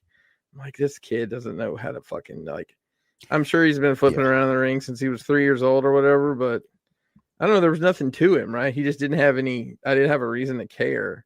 But this whole storyline they did, the Rhea Ripley and Liv Morgan shit, that was so good. Everybody fucking hates him, but it was interesting they put him in this match, but I think it's finally to blow the Judgment Day completely up, Yeah, I agree. Yeah, so I watched a little bit on Monday night, and I was looking at Dominic, and it's like there was this thought thinking about where this kid came from. It's like, he's definitely much improved, because I hadn't really been paying a lot of attention lately to him. Saw him on Monday, and I was like, I think I'm, really warming up to this dude now. Because before it was like, all right, I get it. The heat is there, and it's all, part of the show, part of the comedic part of it too. When he's talking, you just boo and like doesn't let him get a word in. But now he's actually looking good in the ring. He's, good on the mic. So I can see, putting the belt on Penta, blowing up the Judgment Day, or at least removing him or Dom, because it seems like the Judgment Day does that. It's like, let's turn on Edge. All right. Now we got this group. Let's turn on Damian Priest. All right, cool. Let's turn on Rhea, but the group is still there. And it's like, all right, let's turn on Finn probably, and the group is still there. So that's where it looks like, that's probably going there. And then honestly, they'll probably have that little battle there. I was really hoping that Penta gets the belt, and then, Finn or Dominic or both, do a 3-way match, with them at the next event or something. But, seeing Dominic kind of improving, it's like, all right, let's see where, how much further you can take this and what you can get out of them now. Yeah, I think if Jey Uso wins the title from Gunther, I can see Braun Breaker sliding right up in there to feud with Jey. I think those would be some interesting matchups too. Yeah, I think, I guess, as we get out of WrestleMania, I mean, there's a lot of potential for a lot of good stuff, a lot of entertainment. And, like you said, Bayley's not on the card. We got, there are tons of folks not on the card that there's so much to work around. You got the tag titles out there on both sides. That's crazy that neither sets of tag titles are defended on this card yet. Yeah. The key thing, because we still have 3 live shows to get through still. Sidebar. So NXT is doing their pay-per-view event. Do you know what time it comes on? No. It's like 10 a.m. on Saturday morning. It's live, because that's the only way they could fit it in. Jeez. Well, yeah, I guess. Yeah, because you have your Hall of Fame ceremony, then all your other stuff, and then your warm or not warm up, but pre-show stuff and things like that. So it makes sense, I guess. I mean, that's weird. Yep. I'll Ready for catch it on the 12 hours replay. wrestling over 2 days. Yeah. I mean, look, I like wrestling, but I don't. Well, no, I say that, but then I actually, if I'm not going to sleep to a horror movie, I'm going to sleep to wrestling. I put on like old SummerSlams and There you just go. go to sleep to those. Like right now in the background, I think Wrestlemania 3 or 4 it's on. Nice. So like I know. I went on a run for a minute. They started live streaming WCW stuff on YouTube too. So I've been watching some old Dusty Rhodes American Dream, baby. He was on there doing commentary on an old show, and it Tony Schiavone and Jim Ross, but they sound so high pitched back then. Ooh, no, this is WrestleMania 3 because it's Ricky the Dragon versus Macho Man. Oh yeah, that's a good one. I might gotta I'll come back to that one.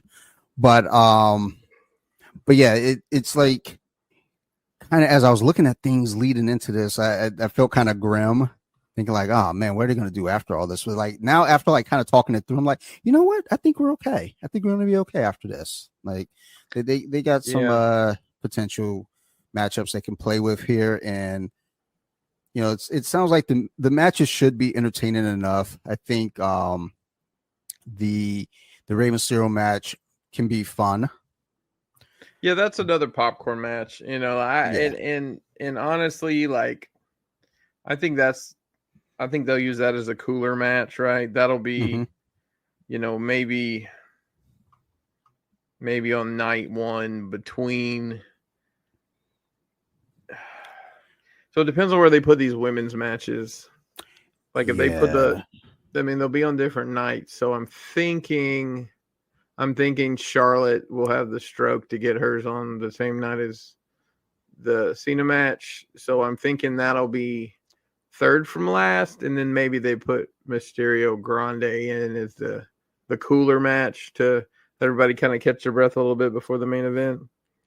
Yeah, I can see that. Yeah, that works out though too, because it's like you give a match where there's a lot of heat, there's a lot going on. You need just kind of that, like, all right, not that you don't not that you're gonna like step away or anything, but it is one of those matches where it's like, all right, there's nothing on the line here, so I don't have to really care. I can just look at this for entertainment. I mean, the same thing with the Logan Paul and AJ Styles match. It's like same thing. It's like entertainment. There's nothing on the line. I think both those matches end up on opposite nights, kind of in the same spots. Where it's like there's just to kind of like give us a little bit of breathing room, and you move on.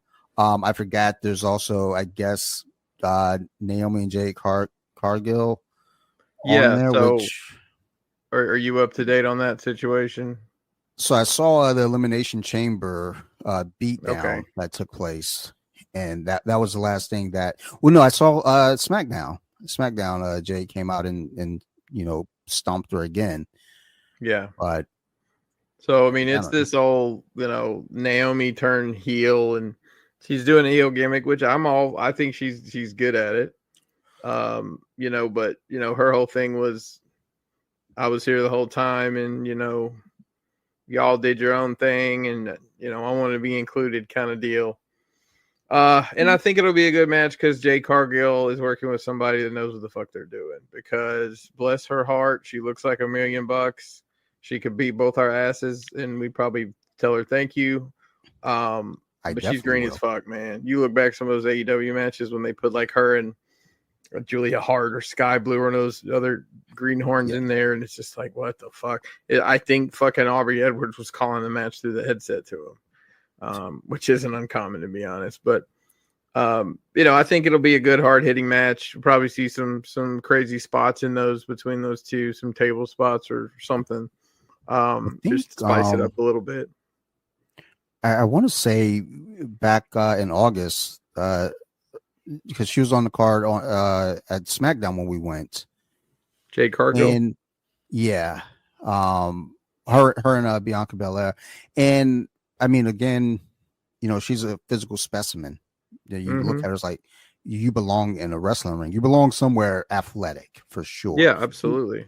But there are a few spots that she missed, and I was just like, and again, who the fuck am I to judge? I'm not in there.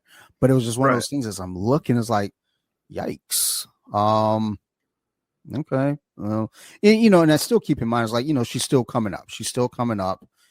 But there are kind of like what seemed like simple spots that you would see in the ring that aren't common ones to miss. But I guess it depends on who you're working with and what's going on in there. So yeah, she's in there with Naomi, who is a seasoned veteran. She knows what the fuck she's doing in there. She can kind of keep things looking a certain way. I think it'll be fine. I don't know. It's one of those weird matches though where I'm like, I don't know if this is so much a Mania thing. Again, we don't have tag titles on the card.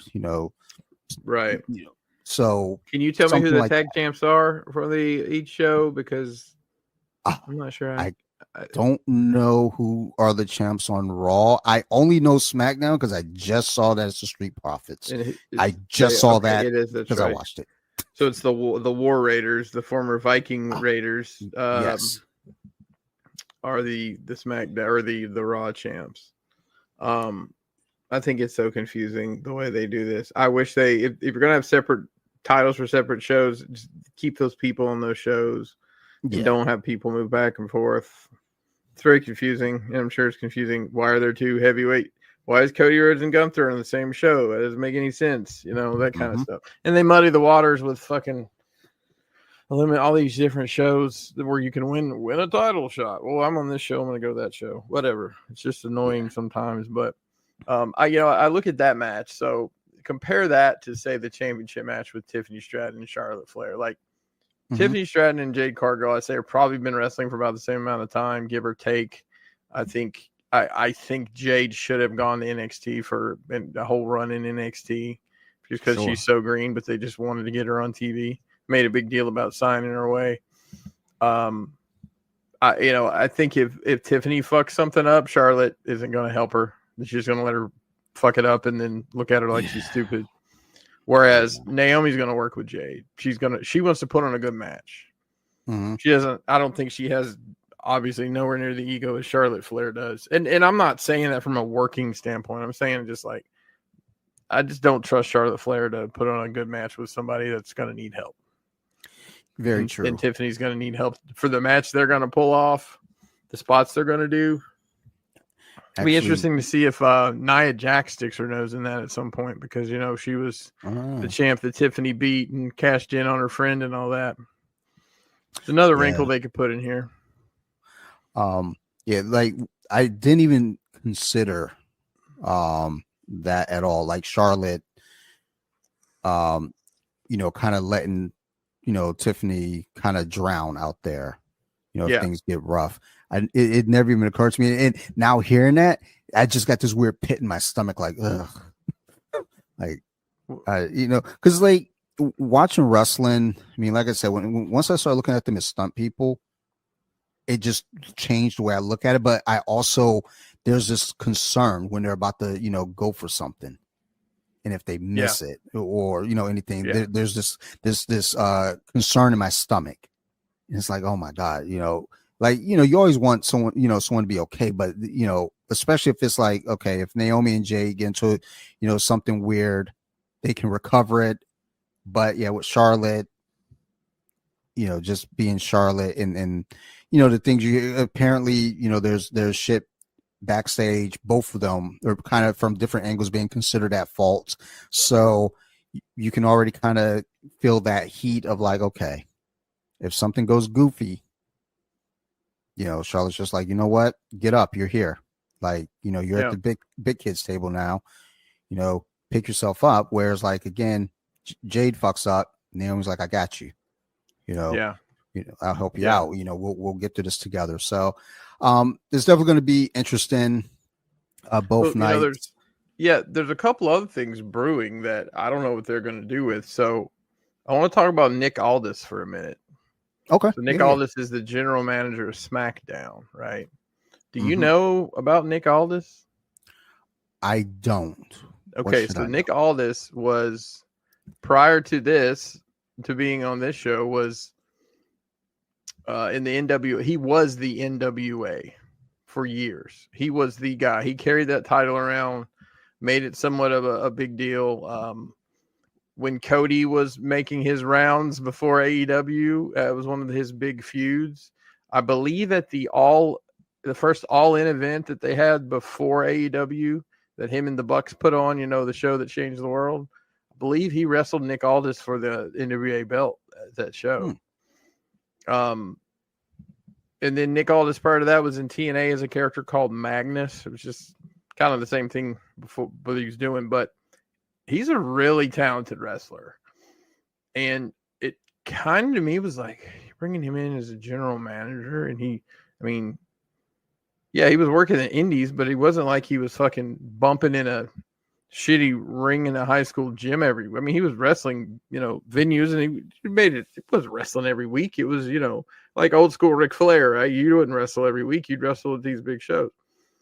Yeah. And Randy Orton gave him an RKO. I'm like, are we cooking? Oh, yeah. I did see that. Yeah. But now that you know who Nick Aldis is, I found that interesting. I'm like, are we going to finally get a match here? I'm looking through the roster here. They have so many talented people in this roster. Carmelo Hayes isn't on WrestleMania. Who else is here? Some of these guys, some of these people still worked here. Dante Chin, I didn't know he worked here. A lot of these guys I think are in NXT that are on this list. There's just so much talent they have, and they're doing that whole thing with that Evolve show that comes on. It's kind of like a NXT for NXT.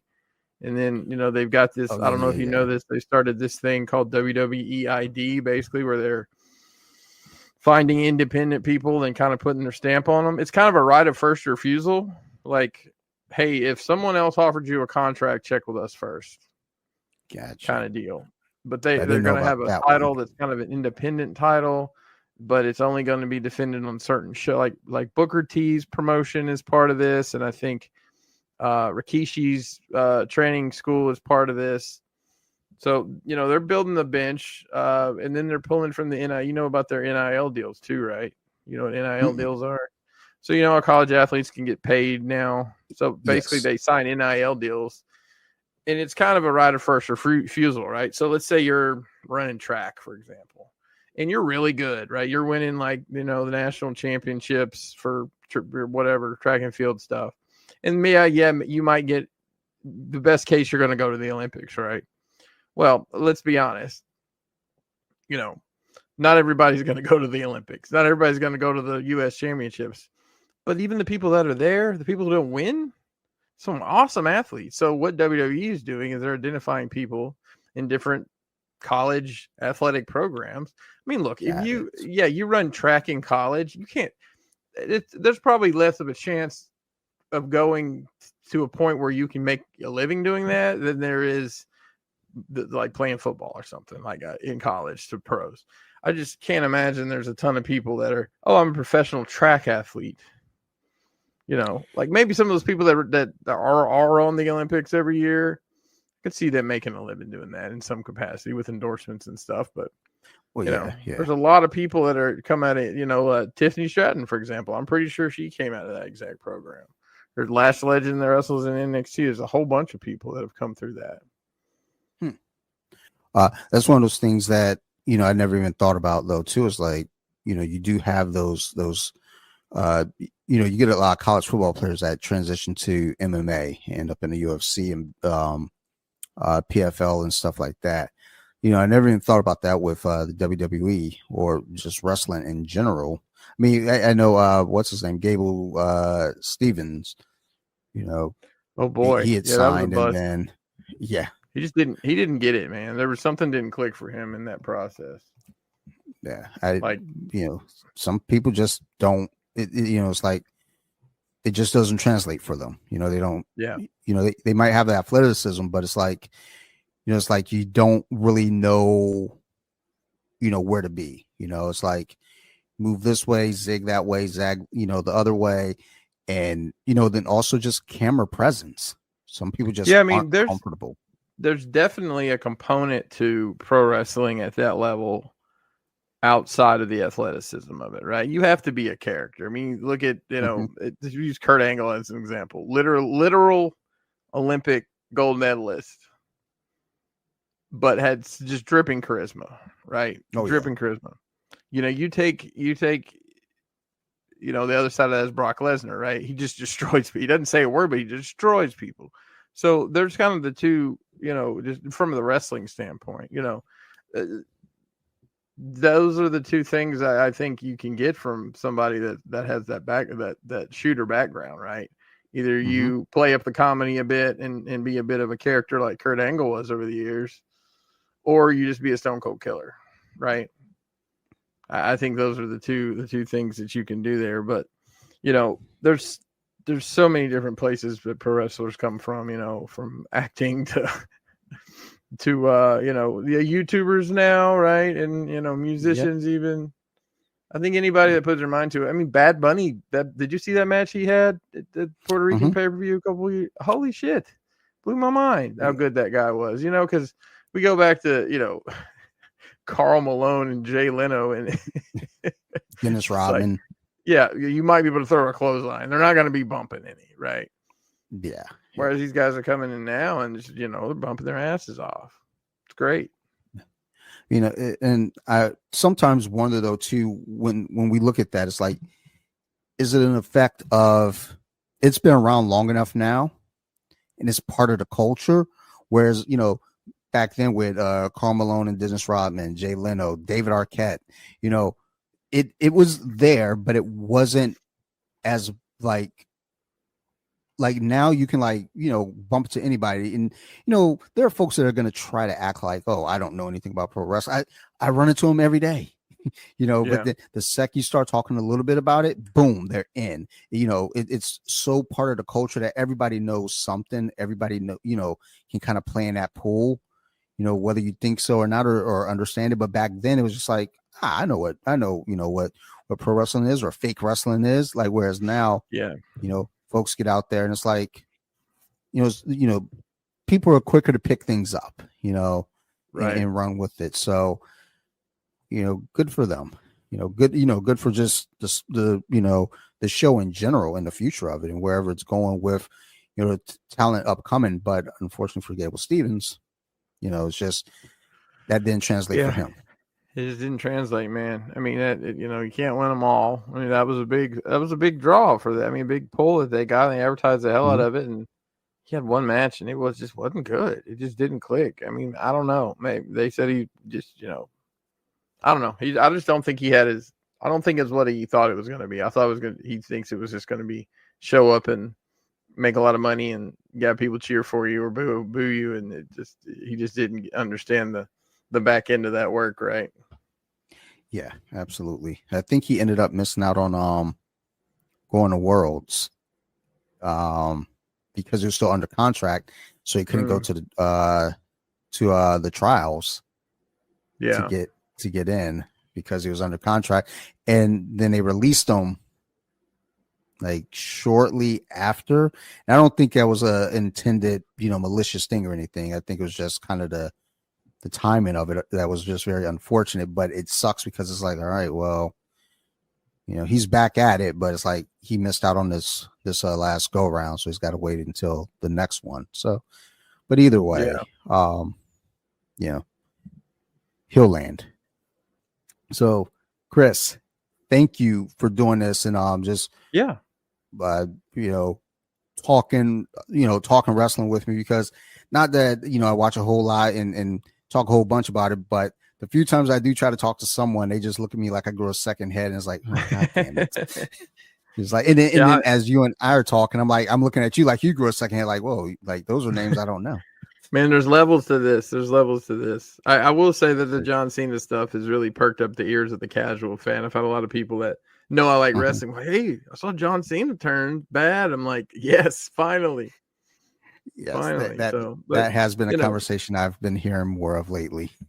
Yeah, I mean, look, wrestling is cyclical, just like everything else. You know, you had your hot period in the late 2000s, and then it seemed to, when AEW first came on the scene, it kind of popped up again, and then lulled again, and then WWE got shitty, and Triple H finally got the reins and got the old man out of there, and it's everything's roses, man.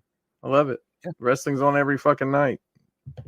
Yeah, I told Sarah that earlier today. I was like, yeah, wrestling's on every night, and Kris is well aware of it. And I think he tries to watch it, just about every night. And as you're kind of going over everything, I'm just thinking like, dude, how do you file all this away? Like, how do you know this? Yeah, stuff? I don't know. I can't remember my kids' birthdays, but I know. I remember the Kurt Angle brought a milk truck to the ring. So. Oh well, I mean, that's a core moment though, core memory. Oh, absolutely.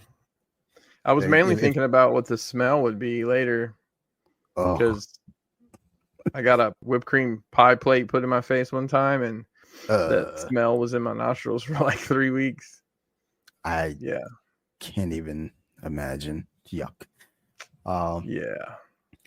All right. Well, let's go ahead and wrap up here. And Kris, before we get out of here, you got any shout outs, mentions, or anything you want to leave the listeners with?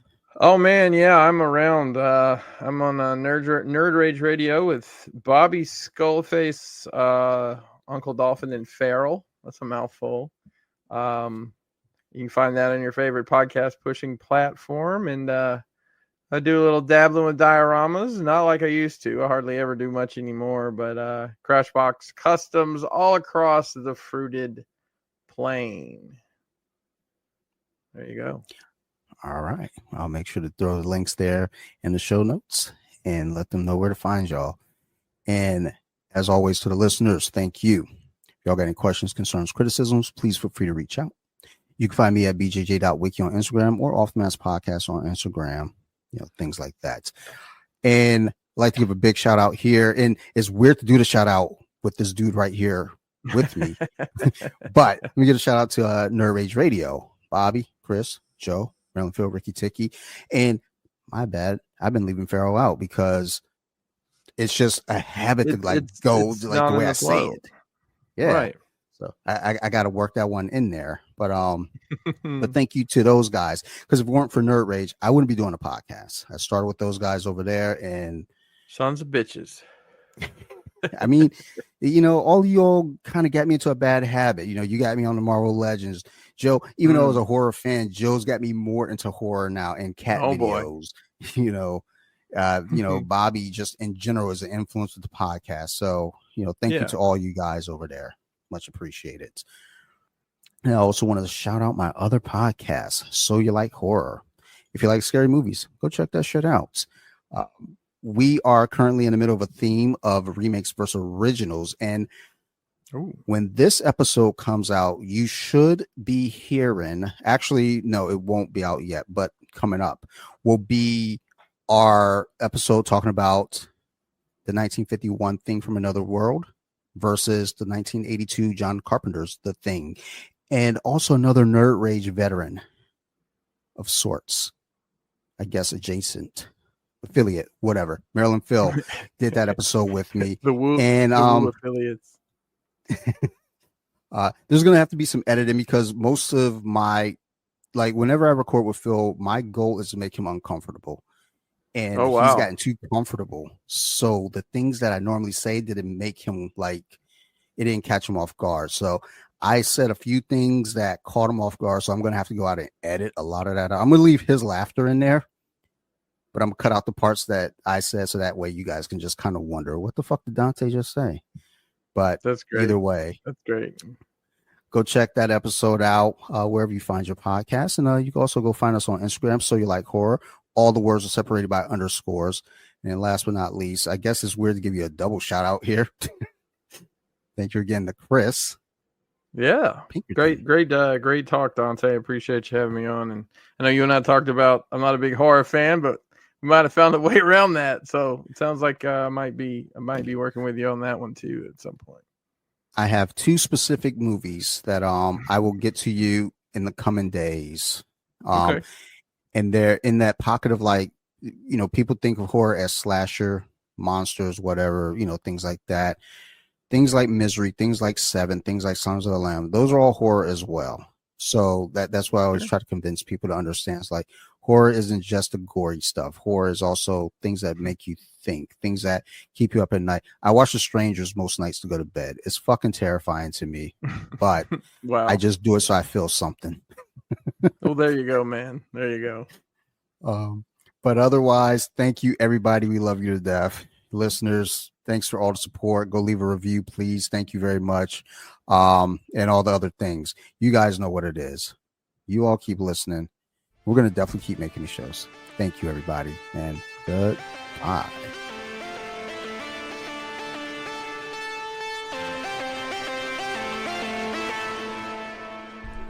Deep with it.